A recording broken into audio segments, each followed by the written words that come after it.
Do you feel like your makeup isn't makeuping? Do you feel like you get to the end of your beauty routine and everything feels a little bit unfinished? Do you feel like you look at social media and you can't understand all the little things that influencers and makeup artists do to get that really crisp, perfect look at the end of even the simplest of makeup routines? This tutorial's for you. My name's Bronte-Marie. I'm a diploma qualified makeup artist who's picked up a bunch of little things over the years that I do to my own face to feel more finished, even when the makeup look otherwise works. It just needs a little bit of a pop. And I'm going to show you 5 of them because that's all I could come up with off the top of my head. The very first thing I would like to tackle is my brows. I think when we're doing our makeup on a day-to-day basis and we're just rushing through it, the tendency is to just chuck a little bit of pencil in, call it a day, it does the job. And that's what I've done right now. And it looks fine, mind you. But if I bring you in, it looks quite flat. You can see exactly where I have no hair. It's just not giving what I wanted to give. It's not giving finished to me. So I'm going to take an angled brush, a little bit of black brow powder. You can also use eyeshadow, whatever works for you. And I'm just going to focus that towards the tail end of the brow. And it's one of those small details that as a makeup artist, I notice if the brows are flat. I notice if not enough's been done to them. And frankly, I don't have those fabulous brows that, you know, you can just put some brow gel in and call it a day. See the difference between this brow and this brow? I want to be here. Some of you may want to be here. I want to be here. This just looks more polished in the long run. It photographs better throughout the day. The powder means that there's no waxy flashback and it lasts. My brows don't move. Just use your spoolie and drag it inwards and that will blend that powder into the pencil to give you a really beautiful gradient. Next thing I'm going to tackle is this eyeshadow look. This eyeshadow look is beautiful. Really, I can't fault it. But if I get to the tail end of a beautiful eyeshadow look and I still feel like my makeup doesn't look finished enough or I need it to pop a little bit more, what I do is add a matte highlight. Now, I'm going to go in with a white because I'm quite fair, but what you want to do is to go into something that's going to be a couple of shades lighter than your complexion at the very least. And I love what this does to just wrap up the end of an eyeshadow look. It's like tying a bow on a present. Huda Beauty Icy Nudes, my beloved. Just dabbing in to my very favorite white. And I'm gonna start on the inner corner, just tapping it in. And on a hooded eye shape, I think it's really pretty to bring it up into a little bit of a shooting star placement. And what I've been doing recently that I've been really enjoying actually is a little bit, just a touch of a brow bone highlight. Do you see the difference between this eye and this eye? It's such a small thing that makes such a big difference to me. And the thing is, even if you want to go in with a shimmer shade, I really recommend putting down a base first. A little bit of the matte highlight is going to give you the actual dimension you're looking for, and then the shimmer can be the sparkle. I also think that this is a formula that's really been working for me as someone who loves a ton of shimmer on the lid. A ton of shimmer on the lid and a ton of shimmer on the inner corner can often just feel like a ton of shimmer, which is not necessarily a bad thing, but I want my shimmer to feel purposeful.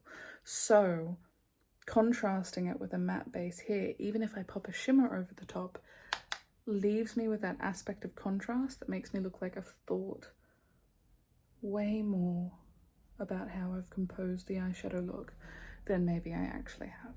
Essentially, when it comes to trying to make your makeup look like a professional has done it, is making every little bit feel purposeful and making it feel like thought was put into it and like nothing was rushed, even if you had to do it in a little bit of a rush. I always think if you're in like a real slam and you've only got 5 minutes to do makeup, I personally think that skincare, like fresh, clean skin, moisturized skin, looks better than rushed makeup that you're not happy with.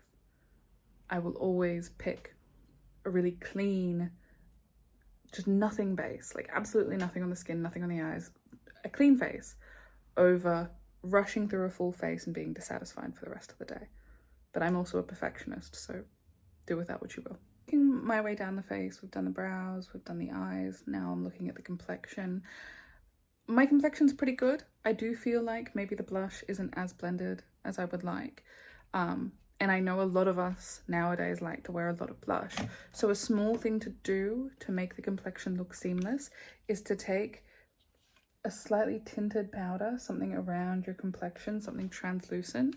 This can be like a MAC mineralized skin finish or a Revlon translucent powder if you're from the drugstore, as long as it's not super tinted and it's just like a little bit tinted. And you want a loosely packed brush, right? Not a dense powder brush, something that's really fluffy. And you're gonna take it and just dust it over this area. And I'm not even sure if this will have kind of an effect on camera, because it's something that in real life looks absolutely ethereal. But tap it all over anywhere you're concerned that things maybe haven't blended the way that you want, or that you could use a little bit more of like a diffused glow on the skin. And I think maybe you can see that, actually. I'm still wearing exactly the same amount of blush, it's just blended better. For this purpose, I also much prefer something with a very light texture, which is why I think of that Revlon Photo Ready translucent powder, the MAC mineralized skin finish, something that's not going to affect your foundation or overset it or overpowder it. If these hourglass powders are obviously beautiful, but I'm providing alternatives because I am aware that they are heinously expensive.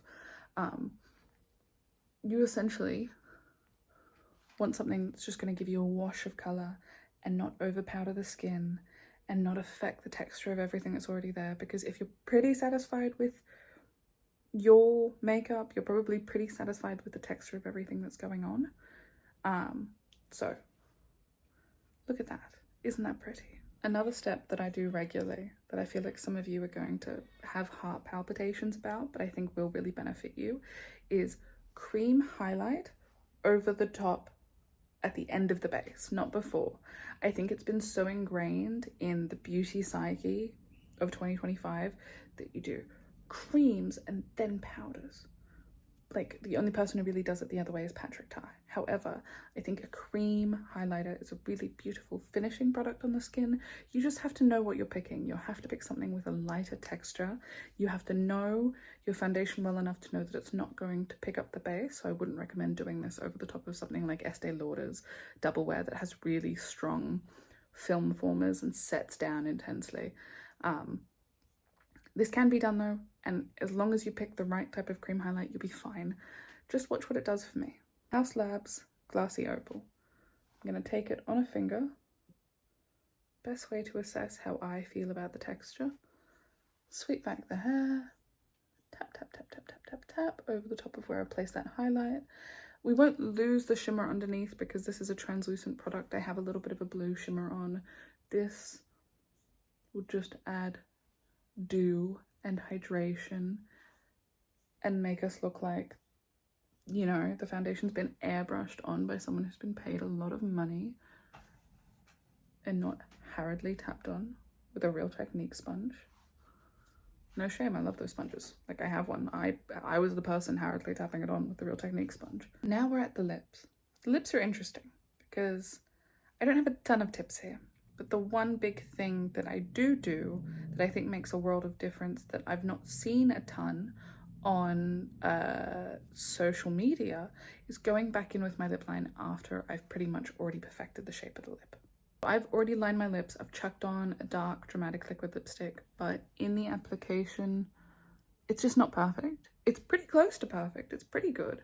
But I find going back in with a lip liner and just finessing those edges makes the lips look so crisp. Let me see if I can do it.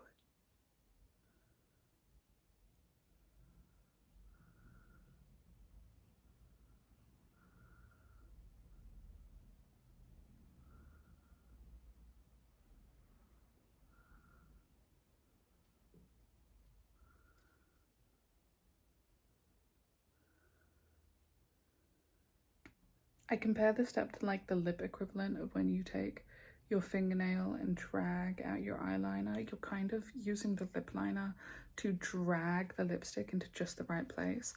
I've done this side. It's subtle. It's a subtle difference. As my mentor would say, it's a pea stick worth of difference. But to make your makeup look professionally done, that's what you need. You need a bunch of little differences that add up to one beautiful face. I mean, you already had a beautiful face, but a beautifully polished face. And check on the other side. Also, this is like deep cut secrets, things that I often forget to do, but that really do make a difference. When you are lining your lip, if you want perfectly symmetrical lips, or at least relatively symmetrical lips in how you shape them, you need to go the same way on each half. So say if I line it this way, I come up from the top and I hug it around, I need to do the same on the other side to get the same shape. So I need to go up and around. I need to go whoop, and then I need to come back down and go whoop. And if I change that, then I will get asymmetrical lips, which I often do have because it's a really small, fiddly little thing to remember. But I'm letting you in on it so you can remember to do it. And you can have more precisely lined lips than even I have. And this is the finished look with all of those little details thrown in. Hopefully you find this moderately helpful. Hopefully you learn something. Hopefully some little light bulb goes on about something you can add to your own routine to feel more done up at the end of the day. I hope you feel beautiful if you try anything from this tutorial. I love you all so much, and I will see you another time. Bye.